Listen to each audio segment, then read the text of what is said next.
Hey everyone, how you doing? It's Clara. So continuing my painting tutorials of the Atlantis Minis Wood Elves, I've got this absolutely beautiful sculpt of a Druid. And so yeah, I'm going to show you how I painted it. I'm mostly going to concentrate on the cloak today, and also the fading on the spear or whatever you call it, and also the fur on the boots. So there'll be proper images of that, but I'll show you how I did them. So let's head to the table, shall we? Okay, so as I say, I'm going to be going over certain aspects of this mini, and it works together with the other videos. So in this one, the first thing I'm going to talk about is the cloak. Now, what I will say is that on the inside of the cloak and the outside, there were these imprinted, embossed areas. And so I made sure that I had fairly thin paint, and I pushed the paint into and around these details, but then removed a little bit of paint to make sure that there wasn't any of it to pull. I wanted to preserve the details, and so I just used a paintbrush to sort of, like I say, rather than necessarily using strokes, I stippled the paint. Then what you can do is, so I decided really early on that I wanted a wet blend on the back of the cloak, and so I decided on a sort of light and brown, both sort of yellowish tones. And what I did was that I started by painting the top of the cloak and then the bottom of the cloak, and then I wanted to put the paint onto the area where it mixes, the blend. I wanted to put that on basically, you know, simultaneously at very much the same point of time.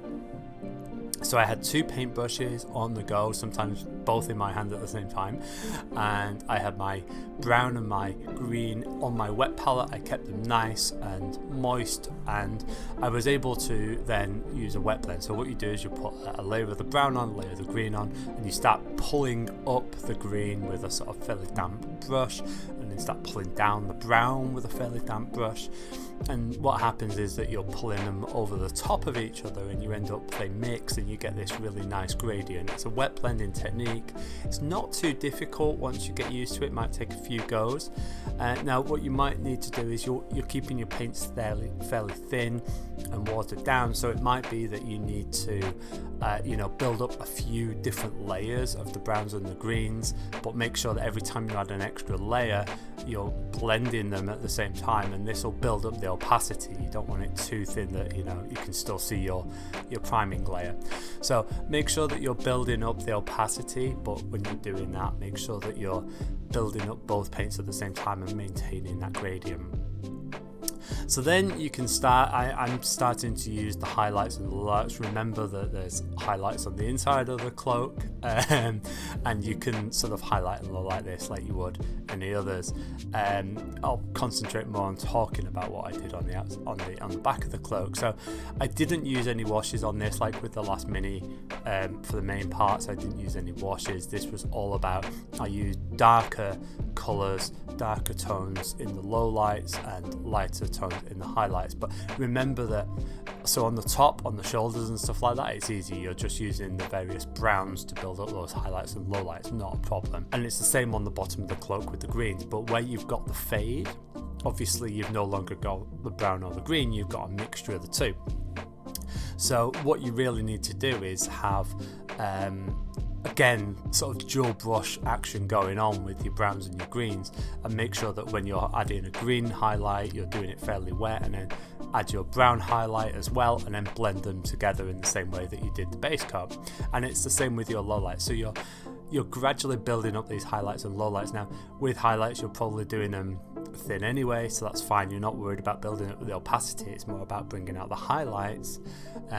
But yeah, the brown highlights, make sure that you're pulling them down into the greener areas, and then the green highlights, make sure you're pulling it up into the browner highlights, and same with the lowlights. And it'll just gradually, what you'll find is that you're building up this fade, but you're maintaining the highlights of the cloak all the way through.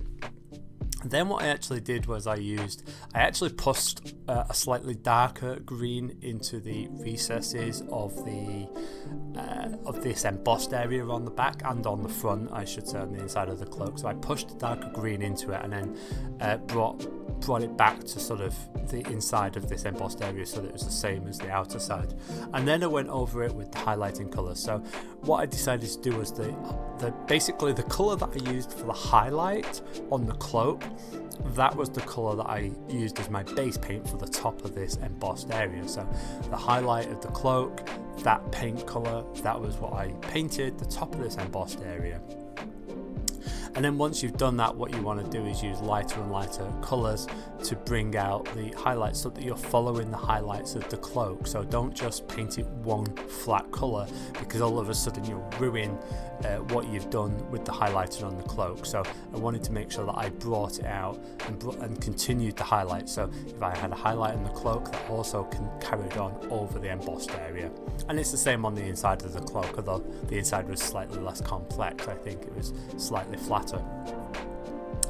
Now for the rest of the stuff, I'm not really going to go on to how I painted the other colours, but I used like this yellowy green colour for the sort of skirt area, and I used a reddish brown for the fur, for the bear fur, and I was quite happy with these. I did some sort of quick highlights with the paints, but then I was quite happy using washes on here, so just using thin washes in the targeted areas, not going over everything, and then sort of bringing out those base paint colours again. And I was quite happy bringing out the highlights using a dry brush on this area, because I was concentrating on other aspects of the mini, and so a simpler, more basic paint job on things like the fur weren't an issue, and on this skirt as well. I did also paint in the details, so I painted in like the belts and the brown.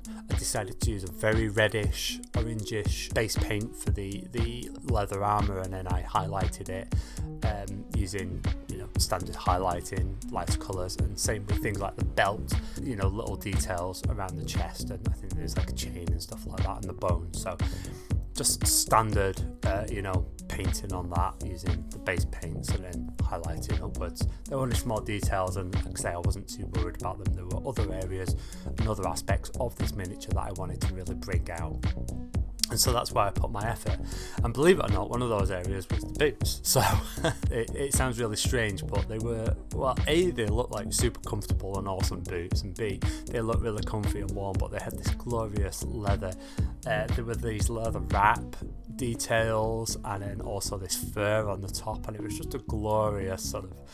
The boots are really cool. It sounds really stupid, but I just thought they were awesome. So, and there was a lot of things to love on this mini, but the boots were one of my favourite bits, weirdly enough. So I started with a base paint of dried brown, and then I brought up the highlights. I used lighter and lighter colours on the folds, and I pushed a little bit of low light colours into the dark recesses, but again, I wasn't using washes. And then so I used like my sort of second to lightest highlights were my I guess it was Rakarth flesh, and then I used a brown base coat, a sort of what I used as my mid-tone on my boots. I used that as the lowest, the low light base colour on the fur of the boot. So with these, because of the details, I didn't want to use washes, and I didn't want to have to put low lights in there. So what I did here was I started with my lowest colour, my lowest low light, my darkest brown, which, like I say, matched the mid-tones of the boots. And then I brought it lighter and lighter. So the majority of it was, the second layer was a kind of Rakarth flesh, I think it was. And that actually was the majority of the paintwork. So I had my low lights underneath, and then a lot of the bulk, was the mid-tone paint that I used. And then I brought it up even further using highlighted colours. I didn't go as far as white because I didn't want... I wanted still a slight touch of brown to this fur, so it was a pillared witch flesh. And then what I could also do is where the light would catch, I did some very small, subtle highlights on the folds of the boots using the highest highlight colour, which also matched the highest highlight on the boots. And I was really pleased with how these came out. Like I said, there's a lot of details to love on this, but I thought that they were really good fun, and I just really enjoyed the boots. So they were a pleasure to paint, and I put a bit of effort into it.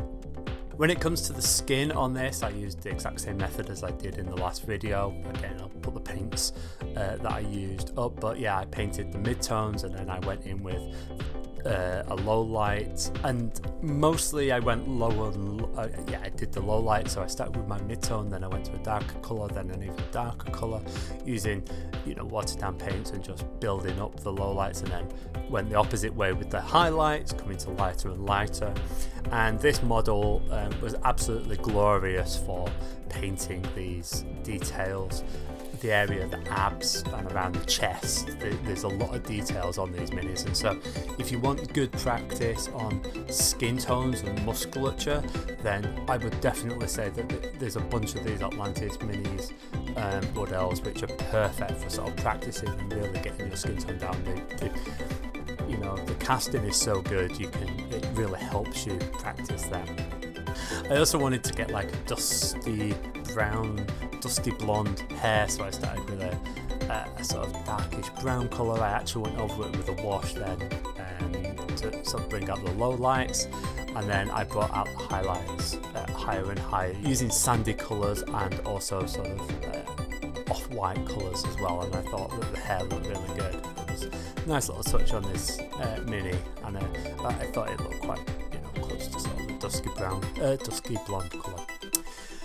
Then onto the, I guess like the arm shield and the weapon. I'm not really sure what to call these. So these are so they're obviously made from an animal antlers, but I decided to go for a paint scheme which maybe wasn't really that realistic. I wanted to have this high contrast of lights and dark browns.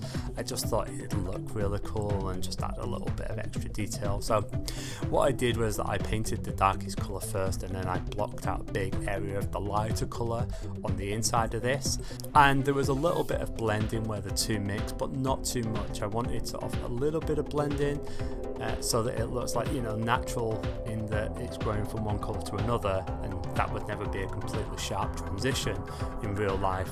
But then it was also very clearly light dark areas, and so yeah, I just made sure that I went over them, and I started with the darkest one and then went in with the lightest ones, and obviously I did low lights to the areas where the sort of horns, or whatever you call them, the folds of the antlers, I don't know. Made sure I put some additional low lights in there, because as much as it wasn't necessarily a realistic paint scheme, I didn't want to ruin the impression of where the low lights and the highlights would be. So if there were areas that would be catching the sun, then I put more highlights in there, and where there would be areas that weren't, then I put the low lights in, but basing it all around this basic paint scheme of the light dark, or dark light, I guess.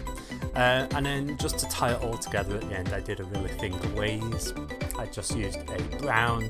I watered it down, but you can use like Lantern Medium for Games Workshop, but the channel Midwinter Minis do a really good glazing medium, and I made up some of that. It worked really well, dead cheap and really easy to make. And so yeah, you add like a drop of paint and then a bunch of drops of this glazing medium, mix it all together, and you've got a really good glaze of any colour you want. And then once I'd done that, that was the bulk of it. But I had this join on the arm, so where I glued the arm together, I hadn't done a very good job of painting it, and I didn't do a very good job of sort of trying to remove and make it look natural. So I thought, okay, I'll paint like a black band around this, like an armband type thing. And then I started to go in, and I thought, hang on, maybe this could be like a sort of tribal arm tattoo. So what I did was I took a dark blue at this stage, and instead of doing a continuous band around, I did a little swoosh up. So I was going in the direction that the band would go, and then I pulled it up, and then I left a little tiny gap, and then I did the same thing again, but I pulled it down, so a swoosh up and a swoosh down, swoosh up, swoosh down, all the way around until they join. And I was really pleased with how it looked. It was really simple to do, it wasn't too much work, it wasn't too difficult, and yet I thought it looked really good as a tattoo, as a sort of tribal arm tattoo. And this actually is why I ended up painting tattoos on every single one of these miniatures. So yeah, I was really pleased with how this was. It was a simple touch, but I think it's obvious what it's meant to be when you see it on the mini, so I'm really pleased with that. And I will say there's little details like the eyes and stuff which I painted. I talked about that in the last video. So there you go, this is the second in a series of 6 videos of these minis from Atlantis Miniatures. They're amazing to paint. These wood elves are beautiful casts. I highly recommend you sort of look at their website. I've painted one of their larger minis in the past as well, a Yeti. And so yeah, feel free to go back and look at my last video, and stay tuned, subscribe to see when I release the videos of the next. I'm going to try and release these sort of one a week, but I can't guarantee it's going to be exactly 7 days between them. But yeah, until next time, take care and bye.